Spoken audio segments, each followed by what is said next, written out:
Hi everyone, my name is Patrick Akio and today's episode is all about leadership and personal coaching. If you want to get better at both of those or either of those, keep listening.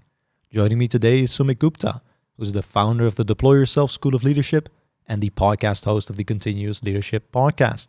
I'll put all his links to his socials in the description below. Check him out. And with that being said, enjoy the episode. Beyond coding. Why are you one of those people that coaches people? Because I think I'm going to do that in the future. Mm-hmm. I don't feel comfortable doing it yet, but not everyone wants that. Not everyone wants to do that. Some people just want to do their own business and that's that. But you say it's very much for giving back to people. Absolutely. Yeah. Well, how did it start? I think even in my engineering career, the moments which I remember the best are when people coming to me and saying that one conversation made a difference, or I gave an advice, or I asked a question which opened something up for them, which was not visible before.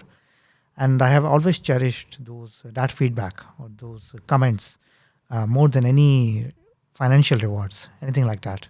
I love that. So that's very personal to me. And, and the second thing is my own growth personally has been massive compared to where I started with. Like as an introverted techie to what I do now and what I have done as an entrepreneur, as a social activist. It's totally beyond my own wildest dreams. I like that. So I've grown a lot, and then there have been coaches who have supported me in the last 10 to 12 years. And then I try to do the same for others because I see that people have dreams, people have their own vision. But if they feel stopped by that, then I almost feel an urge to go out and help them see that whatever they are dreaming is within their grasp.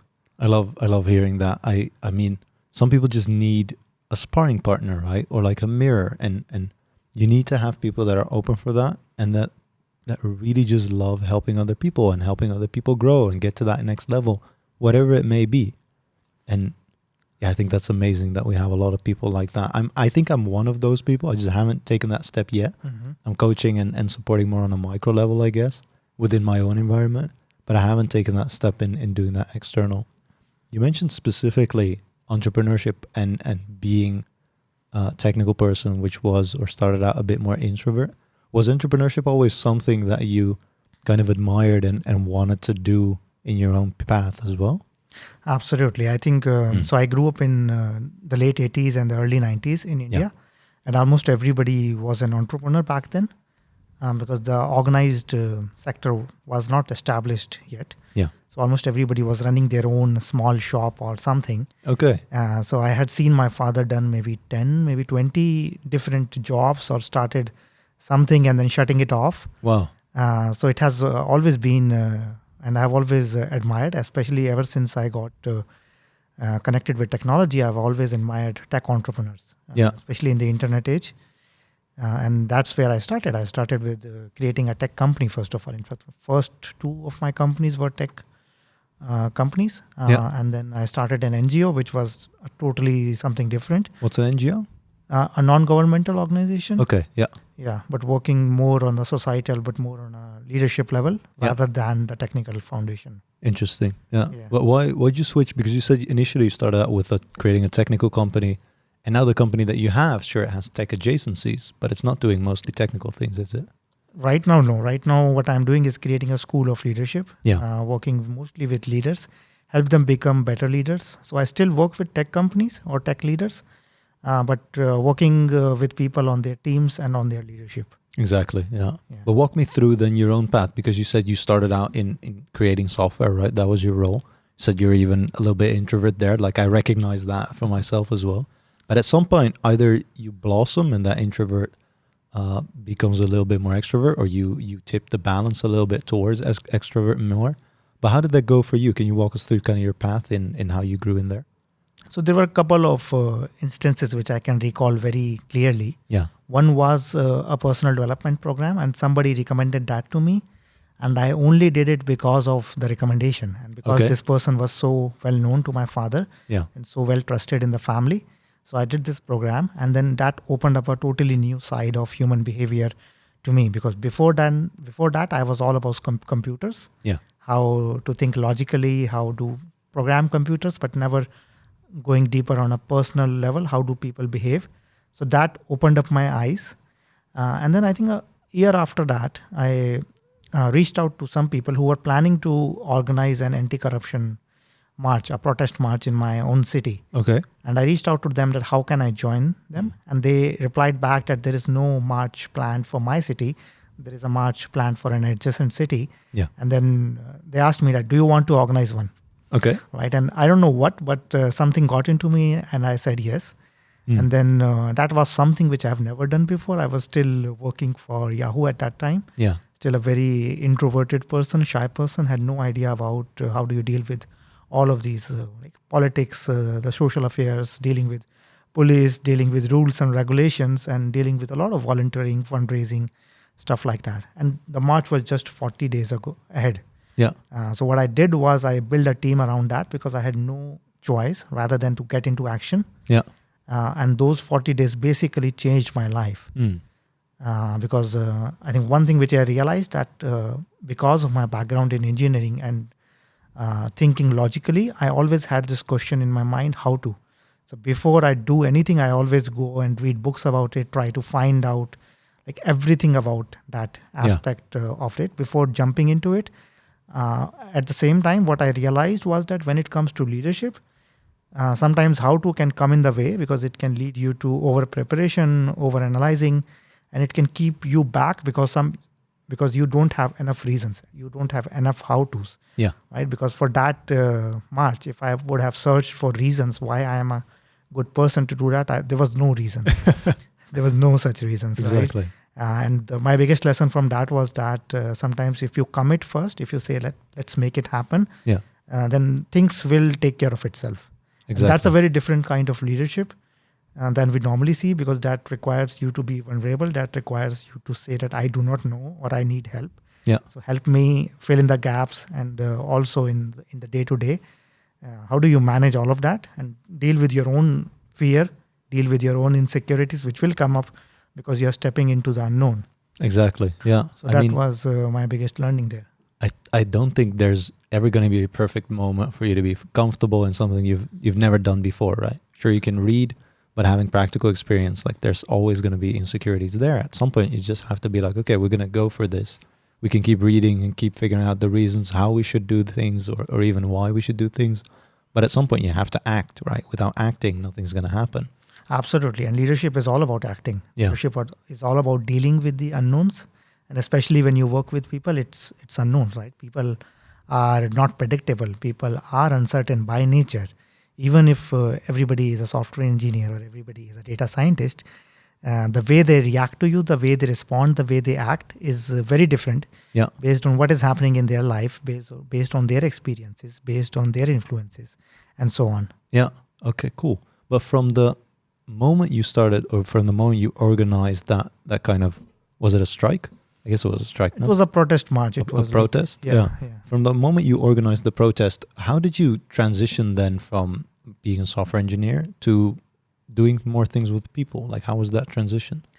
I think one thing which I realized that I had no idea what I can do. Okay.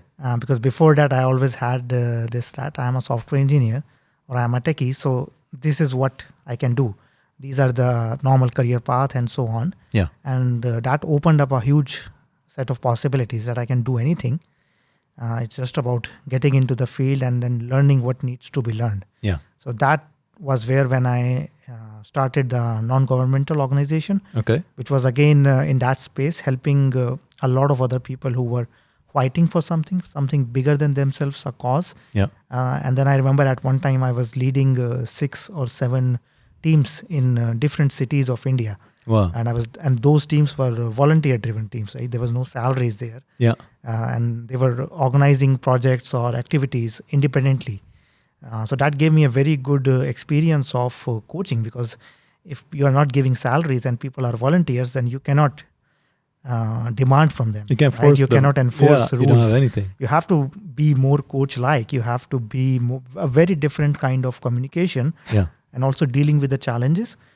Because some of these societal work requires huge challenges or huge opportunities for growth for the people who are involved. Yeah. So that took me naturally down a path where my leadership suddenly changed. Yeah. And then I carried that to work as well. Okay. So I was still working in tech companies and I carried that there, and I saw that the people started to trust me more. They would become more open. They would become more honest with me, even if it is something very personal to them. And that allowed me to basically take all the pressure away from my own shoulders as a leader, but also from everybody. And then the performance and the results which we were working on almost became a side product of having good relationships. I love that. I love hearing that kind of, it took the issue away, right? Or not even the issue. We're talking about the non-governmental organization. The fact that you don't pay people salaries, right? You have to motivate them in a different way, right? With a vision, and they really have to believe in you as the leader, as the kind of organization that you're standing behind. And the only way to do that is to get better at doing that, at motivating people. Did you start off already being comfortable with that? Or how was your growth path there? Because if I think about myself, I really had to learn how to do that and what works with certain people. And when do I speak my opinion? When do I give advice? And when do I just listen, right? That's a learning journey. Was that the same for you? Very much. It was like getting on a bike for the first time. Yeah. And that involves falling down. Yeah. And then you say, I'm sorry, I shouldn't have done that, or there's a better way. Let me redo it. Yeah. Because at that point of time, I just jumped in and I just built teams. So because the motivation, the vision was strong, that it attracted people. Yeah. And even though I was not skilled enough in that kind of leadership, it kind of forced me to learn as well as practice. And then as anybody who jumps on a bike for the first time, there are nervous moments. There are moments you fall down. Yeah. But if you're on a bike, you have to look forward. Right? If you look at the ground, that will make you fall down. So there was no time to look backwards, and I continuously moved forward. So there were absolutely moments of uncertainty, anxiety. Yeah. But at the same time, I was learning a lot. I was growing a lot, and I had the support of a coach once again. Yeah.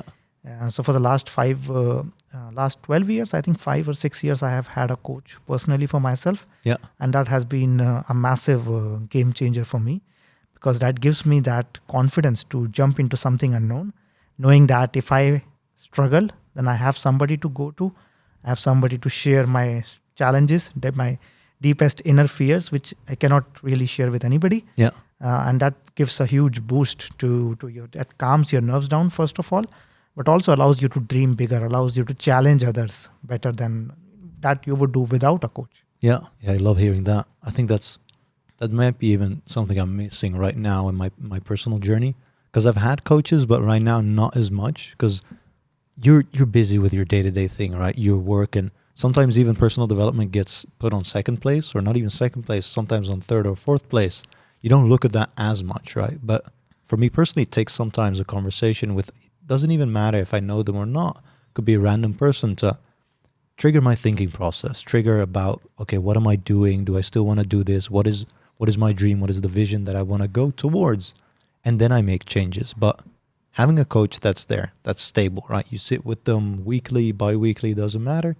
And having those conversations is a continuous way of externalizing your inner thoughts. And sometimes you don't even know those are your thoughts until you're talking with someone, because then you figure out, oh, this is actually what I'm thinking. Yes. I love that the coach should be kind of a stable factor within your personal journey. I think that's how you're going to grow the fastest, especially when you're early in career or when you're doing something completely new.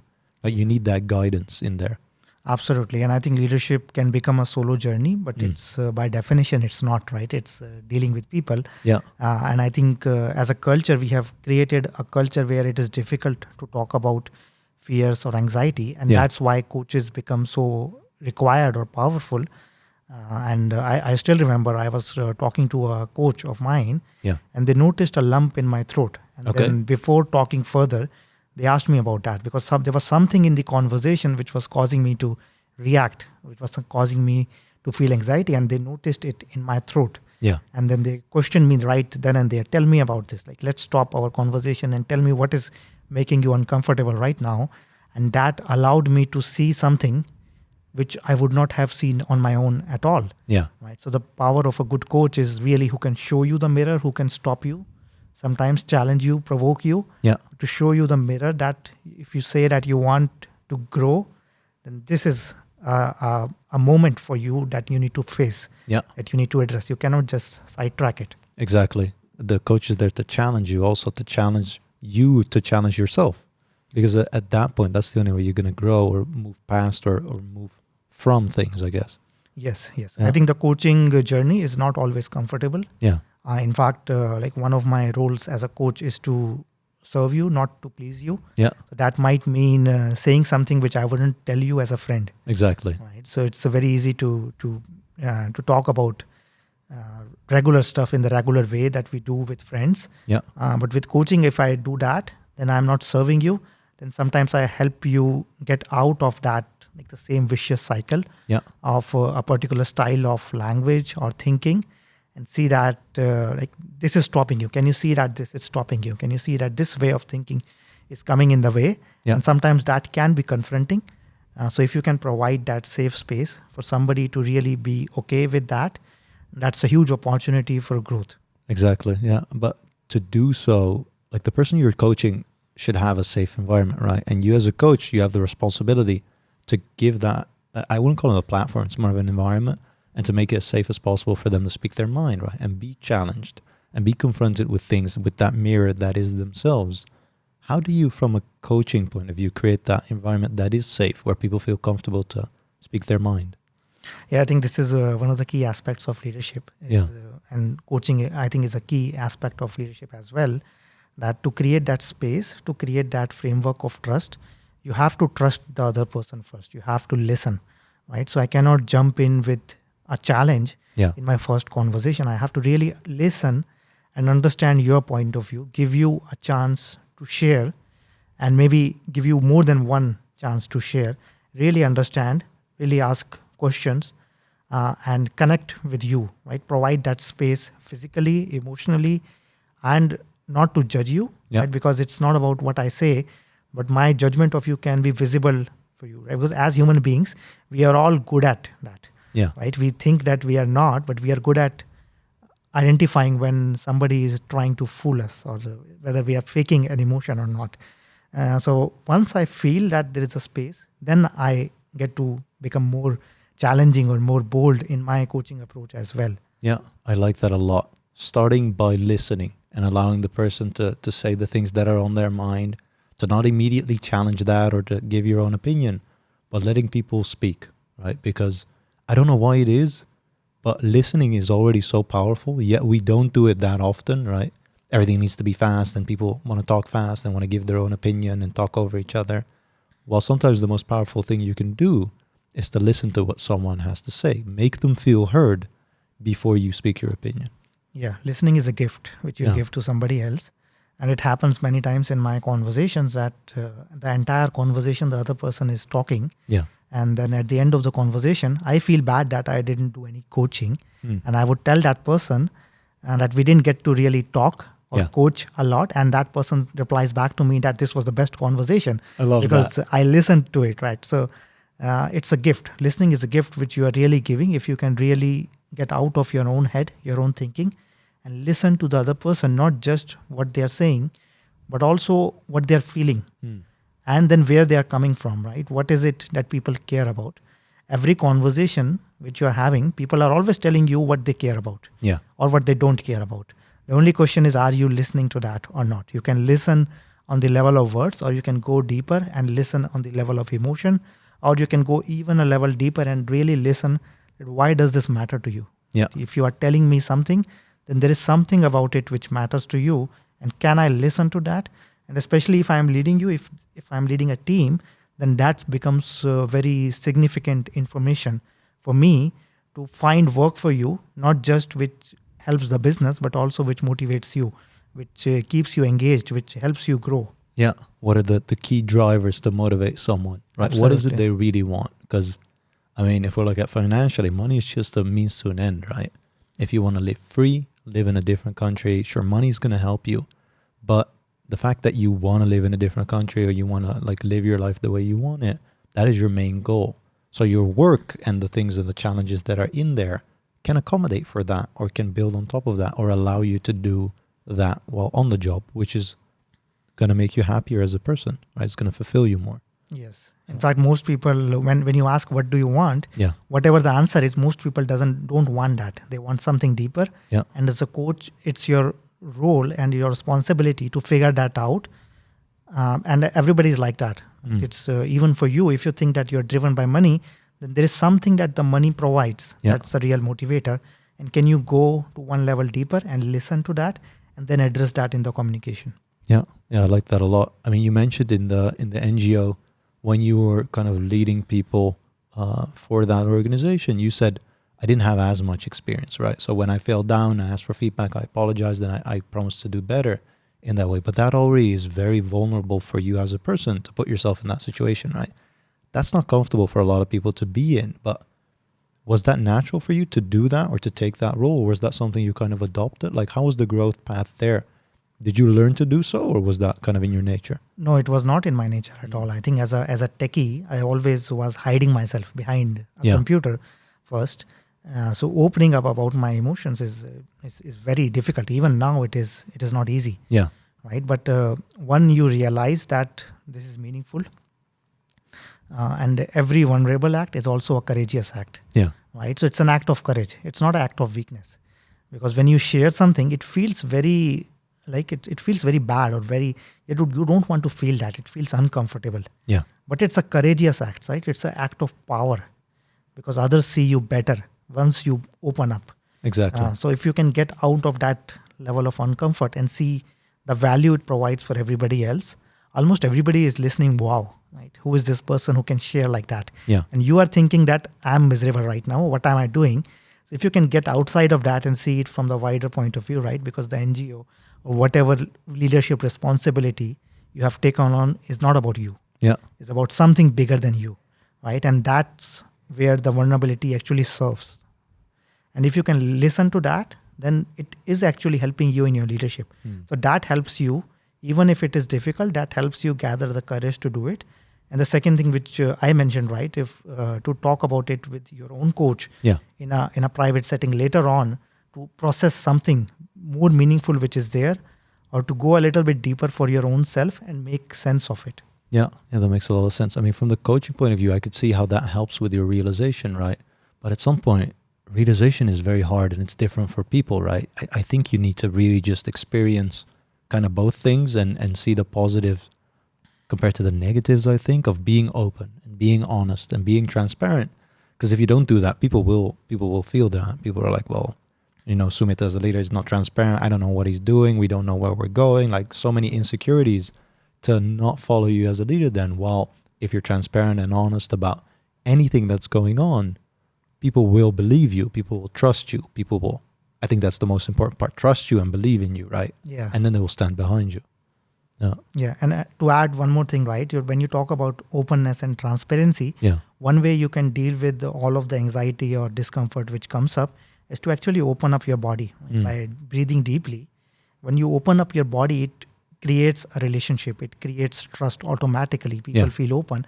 Rather than if I squeeze myself, that normally happens when I am anxious. Yeah. It creates something in my body language which makes it difficult, first of all, to communicate, and makes it difficult to smile, makes it difficult to listen, and makes it difficult to think rationally as well. So if I can open up my body and focus on my breathing, that basically slows things down and allows me to maybe build a level of awareness, even in the moment when I am feeling anxious. So instead of being caught in my anxiety, I can sense that I am anxious, and then I can do something different, and then I can slow down, and then I can do what is required rather than what feels most comfortable, which might be running away, right? Which might be hiding myself. Exactly. I mean, it's fight or flight sometimes, right? And to face the challenge there and to kind of push through that is indeed way harder. That's the harder path than avoiding it or running away or doing other things. But we touched on transparency and openness. Do you think transparency and openness can be achieved by managers 100% of the time? Like, can they opt for being transparent and honest 100% of the time? Or do they need to find a balance in between over communicating and not communicating enough for the people that they manage, I guess? Yeah, I think when it comes to leadership, there is no one recipe for what is best. Yeah. Right? Especially when we are talking with people or teams who are all different. Yeah. So first of all, transparency is encouraged as much as possible, especially the new way of leading people. Unless there are legal or compliance reason, you can be as much transparent as possible. But if you can sense that this level of transparency will bring anxiety or will make a conversation difficult, then you have that discretion to not share that. So you, as a leader, you always have that discretion, depending on the person or the team that you're talking to, that how do you want to flex that? It's the same with listening. It's the same with provoking somebody, challenging somebody. How much do you want that? Because there is always a place when it becomes destructive rather than productive. Yeah. And sometimes you learn that by practice, but over a period of time, you will learn to flex. So there is no one recipe which you can apply for all situations. But as a general guideline, yes, transparency, the more you can be transparent, especially things which make you uncomfortable, can be a huge morale booster for other people. To give you an example, I was coaching a CEO who was almost about to fire a large part of their company, and they were feeling guilt and they were feeling blame, self-blame about that they were going to do something which was like in their mind very negative. And I asked this person, have you shared this with your team? And they said that never, I would never do that. Okay. And then we worked on that together. And then I encouraged this person to share the situation, the financial situation with the team. And when this person shared it with the team, there was a huge opening, a huge energy which started to flow, because almost everybody knew that the company was struggling. But this conversation was not happening. And then what happened was totally amazing, that everybody pitched in, not just with, so everybody, many people volunteered to take pay cuts. That's what they did, but they pitched in with other ideas to increase the revenue without increasing the costs. So it took the company 6 months, and some people did not get their salary at that point of time. But because of the creativity that was unleashed, or the togetherness that was unleashed, because of the CEO's courageous act to really say that I'm facing this dreadful decision, I might have to let some of you go. What can we do about it? Help me, right? He basically said that. And then after 6 months, the company actually went up, right? The graph went up beyond what they were doing earlier, because the economical downturn passed away, and the company was better off for that. They had more morale, they had more loyalty, the people stayed, everybody stayed. The leader was able to pay everybody who had to forego their pay, and they had new projects, they had new, better processes, which only came about as a result of this leader asking for help. Yeah, I love that example, right? But if I were to put myself in that leader's shoes, I don't even know how I would do that. But when you ask the question, why don't you talk to your team about this, or why don't you be open to that? When they say no, like I've never thought of that, why do they never think of that? Is it because they put themselves in a vulnerable position, or because it is such a difficult choice that they would rather like keep it to themselves? What makes people keep when it's information about others, right? It impacts others to the point where they might get fired because of it, right? And the information is so crucial that they would rather keep it to themselves than open it up, even though, as you just laid out, there might be numerous amounts of benefits from that.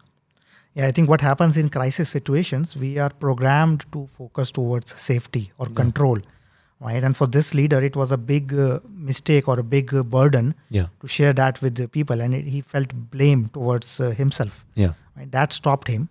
But what I helped him see, that his bigger responsibility is towards the company and where the company is moving forward, right? So in the interest of the larger good, which is the company, he had to see everybody together, first of all. And then even if he had to take the tough decision, there was nothing wrong about that. Right? As leaders, you are required to make some tough decisions from time to time. But what happened was, the moment he shared that, because we came to it from transparency and openness, right? So there's a different aspect that, yes, you might need to let go of people, you might need to take some difficult decisions.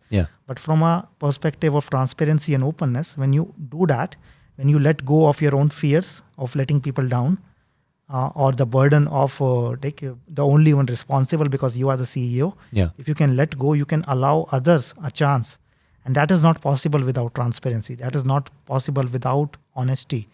And that level of, because asking for help or saying, I don't know, is a very powerful leadership move, yet it is very difficult for people to practice or to actually put into place. I think, what they value and how they got to that position was just a track record of good things, right? So all of a sudden, when their track record has been probably a lot of successes and some failures, but a lot of successes mostly, they think they need to exemplify what it means to be successful, or what it means to only have success in that way.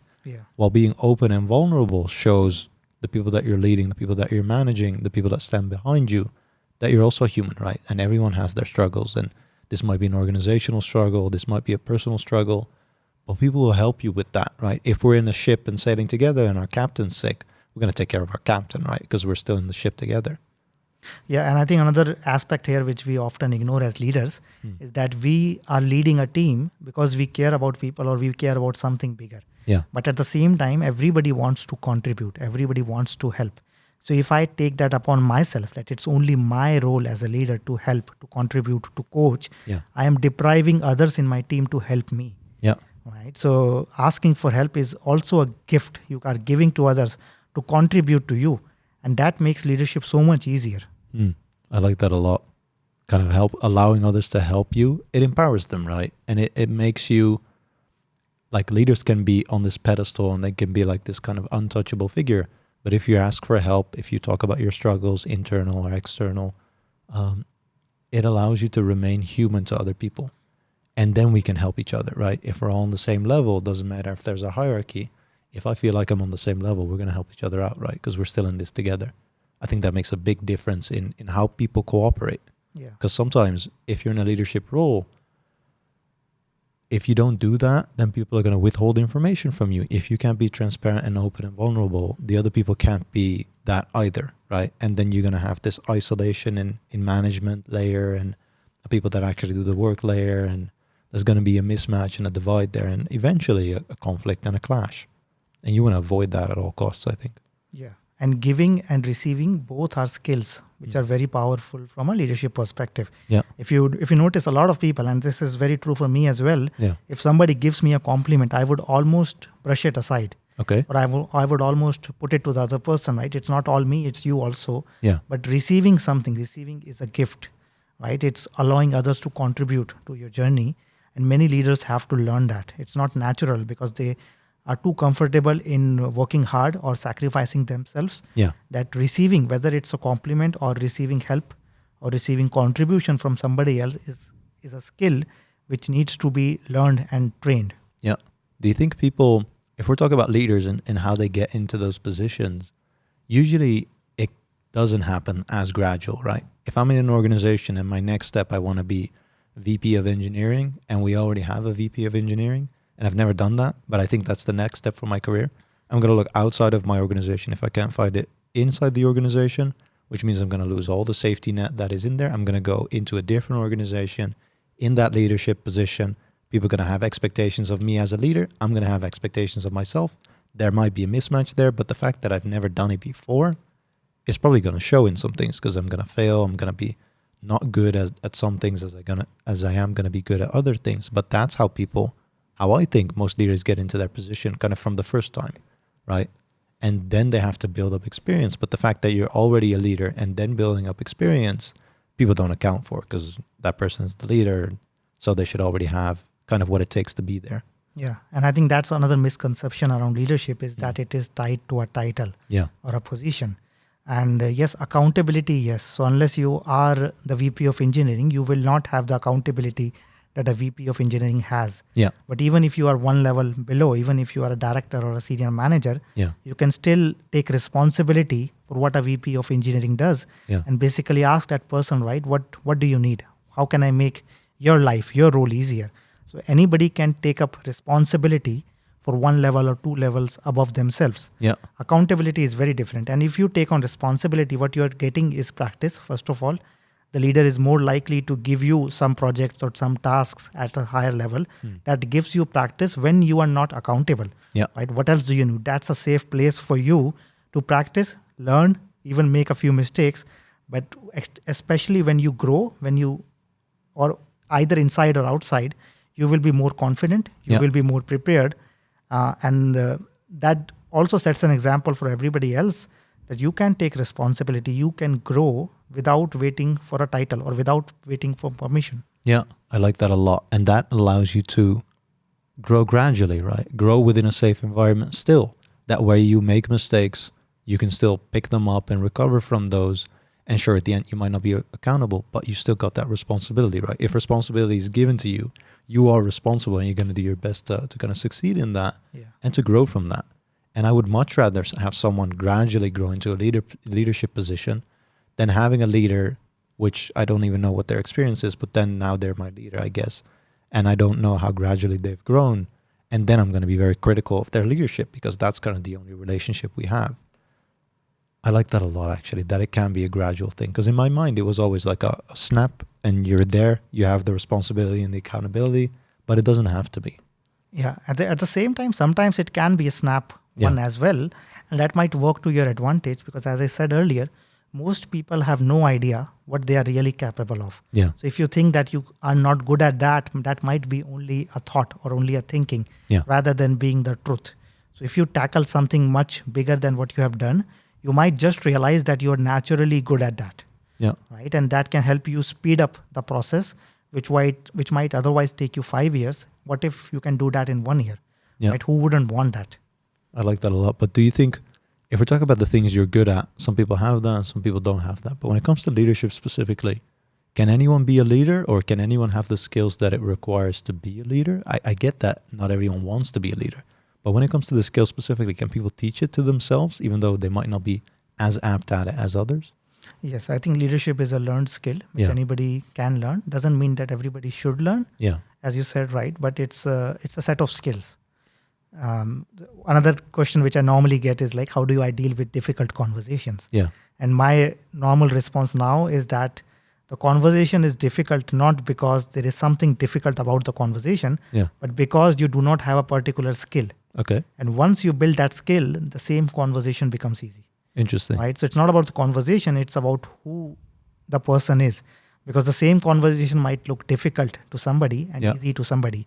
And if we look back in our lives, there might be conversations which at one point we felt were difficult and now it comes naturally to us. Right? So it's not about the conversation when we say a conversation is difficult. It's only about a skill which we are missing.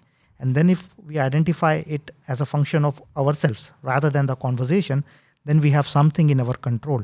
If I identify that I cannot deal with emotions, then that's a skill I can learn. If I identify that I cannot be assertive, then that is a skill I can learn.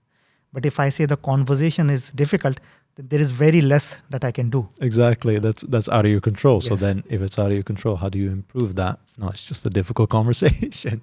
Then you lose it. I think you lose control in that way.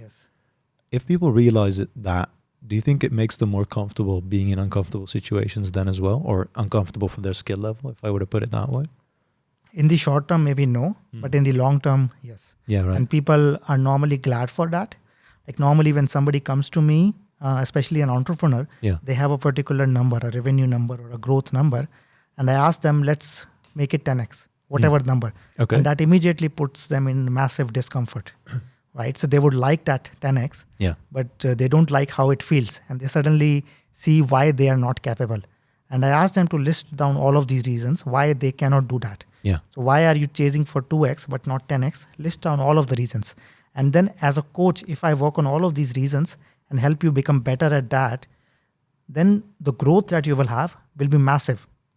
Right? In the short term, it might produce some anxiety, some difficult moments. But if I see long term, like 5 years, 10 years, that will be massively transformative for your company, for your organization, for your leadership, and your own belief in yourself will go up so massively because instead of doing 2x, you suddenly manage to do 10x. And even if that person fails in 10x, they still land up at 5x or 6x, which is much better than the 2x which they were aiming for earlier. Yeah, I get that it kind of can bring them anxiety on the short term because you basically list out the challenges or kind of the obstacles that they need to work on, right? But for them to, first of all, see what they are, that already visualizes it and that makes them tangible to work on as well, which means they probably will work on it, right? Before you can actually act, you need to know what's out there, right? First acknowledge it and then you can act accordingly and overcome something.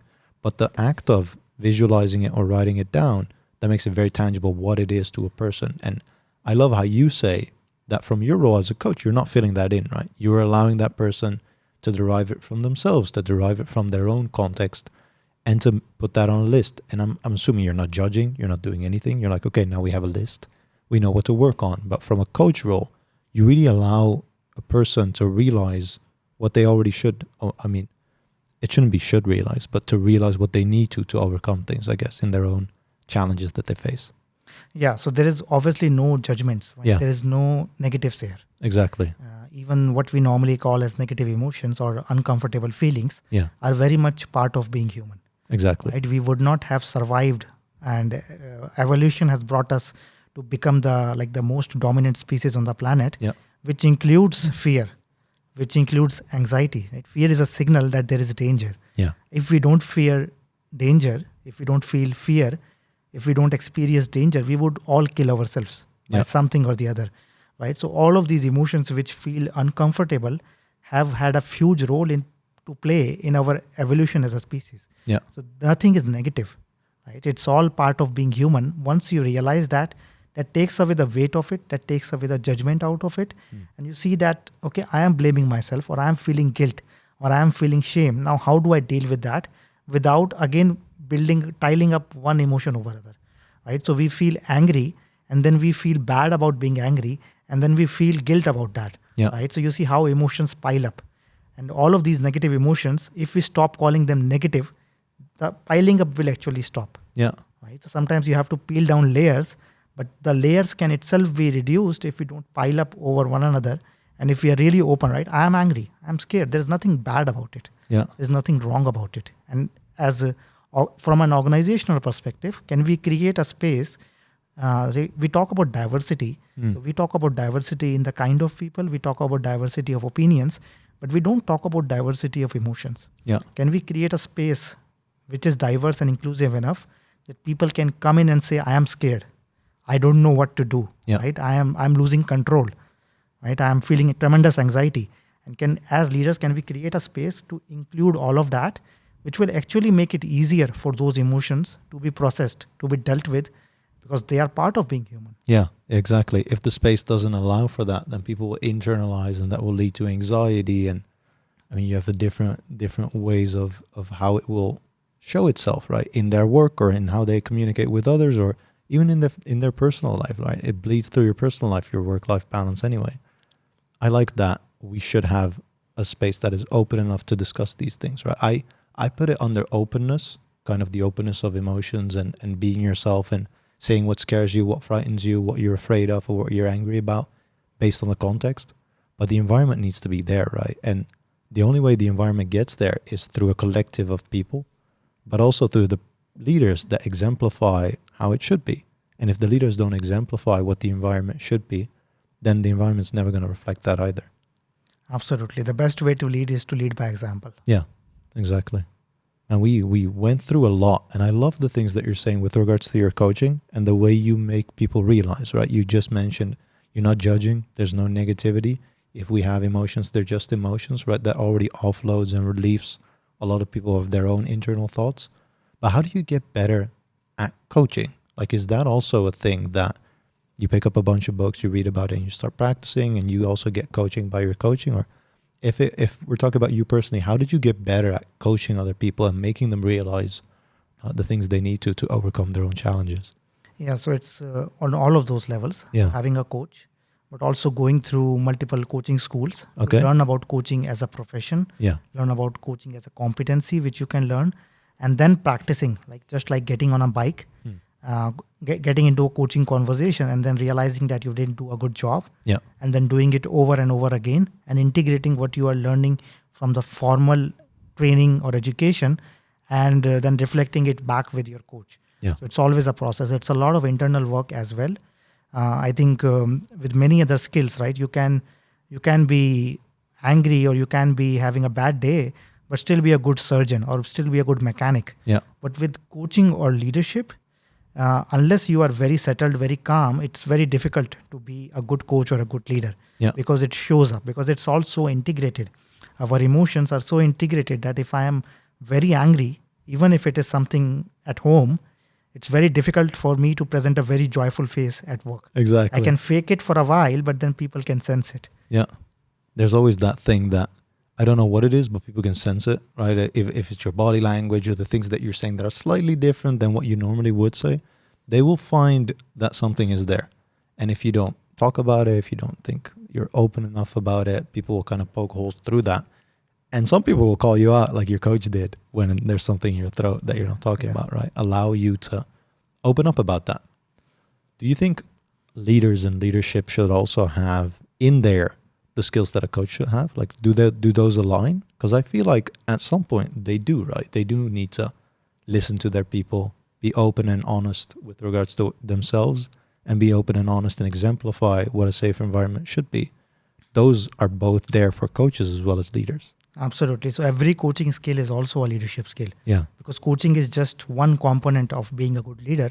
There are many other leadership skills which you need to learn, but everything which falls under the bucket of coaching is also a leadership skill. So every leader would benefit out of it. It would not cause any harm to learn how to coach, how to listen. Yeah, I get that. If we were talking about leadership skills specifically, coaching is one of them. What would you say the other ones are? Because I think communication is absolutely going to be there, the way you communicate and get people aligned behind your vision. But what are some other aspects there as well? I think communication is like one bucket. Yeah, that's it, right? It's a huge bucket, right? Yeah. It's easy to say communication skills, but what does it mean? Okay. Right. So what I do is I broke down communication into different conversations, which a leader need to get skilled at. Okay. Like, so to give you an example, one such conversation is saying no. Yeah.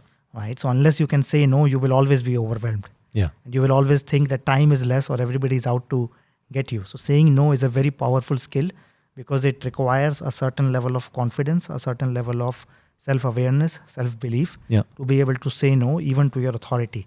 Right. So that's just one conversation. Another conversation is delegating. Right. How do you delegate and not take everybody asking for help? That's another conversation. Coaching itself can be called one conversation. Yeah. Another could be like thinking the positive or thinking about what could be done better when everything around you is negative. Okay. Right. So let's say in a recession. Yeah. Right. Let's say in a really bad time for a company, can there be a leader who can think about the positive and lift the mood? Yeah. Lift the energy of the team, of the company. All of those are conversational skills, right? Storytelling. Yeah. That's a huge skill for people to learn. It's so easy to term everything as communications, but then when you break it down into conversations, like what are those conversations? And then even when we say conversations, when I say conversations, 90% of that is listening, not actually speaking. 90% of that is like creating that space, because no matter what conversation I am having, if I'm having it like with a focus, with a very determined, like very clear focus, it will produce a different effect. Yeah. If I want to have a conversation which produces trust, I will have to slow down. I will have to open up. I will have to listen. I will have to smile rather than go like step A, step B, step C. Exactly. It's a very different kind of conversation than we are facing really bad times. Let's talk about what can we do, right? Or we are letting go of some people. Let's get together as a team and process that, because we are all feeling sad. We are all feeling anxious. That kind of conversation cannot happen in a very focused, very determined. You have to relax. You have to maybe move a little bit backwards. And then create that space for a safe conversation where people can cry if they have to. People can share a story of a colleague if they have to, depending on the situation. But every conversation has a different mood or different energy, which leaders need to be flexible. First of all, recognize, and then flexible to how to speak, how to listen, and when not to intervene. Exactly. There are places when you should not intervene. Yeah, that makes a lot of sense. I love the breakdown in different types of conversations, because I think I'm a good communicator because I've been doing this podcast. I've communicated in a way that allows me to externalize my thoughts in a better way that I would do otherwise, right? With that experience in mind. But when it comes to the conversation of saying no, or when it comes to the conversation of delegating, I was already thinking there's still a lot of things that I can improve in there, but that also falls under, as you mentioned, the communication bucket, right? So you can be a great communicator, but certain scenarios might still be difficult for you. And when you're a leader, you just have a lot more scenarios to kind of accommodate for. And recognizing what you're not as good as yet also means you know what you need to work on to get better at that, which is really cool. Yes. And the one last conversation which everybody can have is asking for help. When nothing else works, or when you don't have a clue, you can always go to somebody and ask for help. It could be your spouse, it could be your manager, it could be your teammate, it could be a coach, a mentor. But a lot of people I see, they struggle inside, but they don't ask for help. So that's one last conversation which everybody can have at any given time. And a lot of people are open to that, right? A lot of people love to help. I myself love to help. But asking for help makes you vulnerable, right? Which by default, you don't want to be in because that's uncomfortable. But if you let go of that, if you let go of it being my problem and it's just a shared problem, right? If it's a team responsibility, then me pointing out the problem doesn't make it my problem. It's a shared responsibility, so it's a shared problem. So asking for help kind of takes the edge out of that and makes it easier to solve it as a team then as well. But you do need to take the step and do it, right? Because if you don't ask for help and you do recognize the problems, then it's going to become a problem because you didn't step up and ask for help in that way. Yes. And as I said earlier, right, it's an act of courage. Yeah. And one thing we can do to create that space or to make it easier for people to ask for help is that whenever anybody does that, is to stop them there and congratulate them or celebrate them for doing this act of courage. Yeah. Right. So normally we just try to brush it aside because it is uncomfortable. But if I can just stop and say, right, that you shared this with me, thank you for doing that. I know that cannot be easy. And that's an act of courage. I appreciate your courage. Yeah. That makes people feel good. That creates a new culture, a new environment where these kind of conversations now become the normal. I like that a lot. Man, there's so many thoughts going through my head. I love talking about leadership and coaching. I love how this conversation flowed from your own journey and being a little bit more introvert and even a software engineer, I guess, to blossoming and coaching other people and really just giving back to the people that also did that to you, right? Paying it forward in that way. Is there anything you still want to share in there? I think a lot of leadership, when we talk about, is about giving, but we don't realize it. Like if I want my team to trust me, then the first thing I can do is to trust them. Yeah. Without proof or without evidence. If I want my to treat me in a certain way, then can I treat them? A lot of the things in leadership, we talk about getting, but it's about giving. If my company is not succeeding, then instead of talking about what better strategy can I make to get my customers pay me more, what can I serve? Like how can I serve? So in fact, this is where a lot of people trip up, that every time you're struggling with something, flip it around and see if you can give it back first. Yeah. And because in economics, right, if I see economical, the business language, it's a lot about giving, it's a lot about transactions. Yeah. But when it comes to people, it's about giving first. If you listen to people, if you give them that confidence, then they give you back confidence. Right? And leadership is not, as I said, right, it's not about a title. Even if you have the biggest title, but other people do not give you that authority, you are not a leader. Exactly. And every conversation will fall flat. Yeah. Everything you do. In fact, and if you don't even have the title, but people give you that authority, then a leader might say something and nobody listens, and then somebody in your team says, and then everybody listens. So they are the real leader. And we have all been in teams or companies like that, where somebody without an official position has been very influential. And that's leadership. That's real leadership. And it's an act of giving. Only by giving trust, giving responsibility, you get that back. Yeah. Yeah, I love that a lot. I 100% recognize what you say in that it starts with giving, right? And once people see that you give, right, doesn't matter what you are, if you're not a leader, if you're a leader on paper, giving is the first step, and then people trust you and they also give. And if everyone gives, then the collective becomes better because of that.